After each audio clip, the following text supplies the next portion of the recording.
Hello friends, you are watching maestro investor. Friends, 27 जुलाई 2021 Tuesday मंगलवार को बाजार में तेजी और मंदी के साथ लड़ते हुए बाजार सेलिंग प्रेशर के वजह से गिर गई।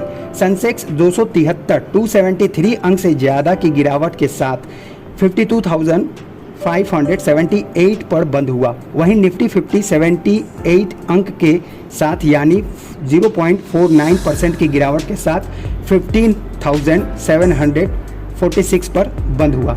बाजार का जब मोमेंटम ऊपर जा रहा था तभी चीन बाजार में विदेशी निवेशकों, जिसे आप एफआईज कहते हैं, वो चारों तरफ से चीन में सेलिंग करते हुए नजर आए। उसका असर इंडियन मार्केट यानी भारतीय बाजारों पर भी पड़ा। सेंसेक्स और निफ्टी में बड़ी हिस्सेदारी रखने वाली कंपनीज रिलायंस, डॉक्टर रेड्डी और एक्सिस बैंक भी बुरी तरह गिरे। डॉक्टर रेड्डी तो आज 10.49% की गिरावट के साथ बंद हुआ और एक्सिस बैंक 3.25%। एक्सिस बैंक के साथ साथ सन फार्मा, कोटक बैंक और आईटीसी 3.19% नीचे गिरे। दूसरी तरफ Tata steel, Bajaj Finserv, SBI bank, Bajaj finance और टेक महिंद्रा समेत अन्य सभी शेयर ग्रीन के साथ बंद हुए। चीन सरकार की नीतियों के कारण बाजार में सेल ऑफ का माहौल बना रहा। स्टॉक मार्केट एक सेंसिबल मार्केट प्लेस है।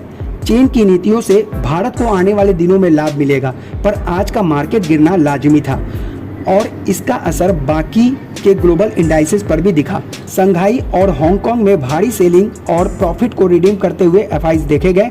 इसका कारण चीन की इंटरनेट और अन्य कंपनीज पर डेटा सिक्योरिटी समेत अन्य प्रकार की कार्रवाई बताई जा रही है।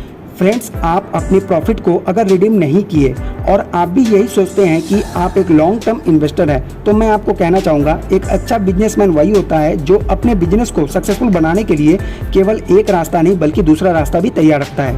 आपको अपने पोर्टफोलियो में लार्ज कंपनीज के साथ साथ स्मॉल एंड मिड कैप के भी स्टॉक्स होंगे।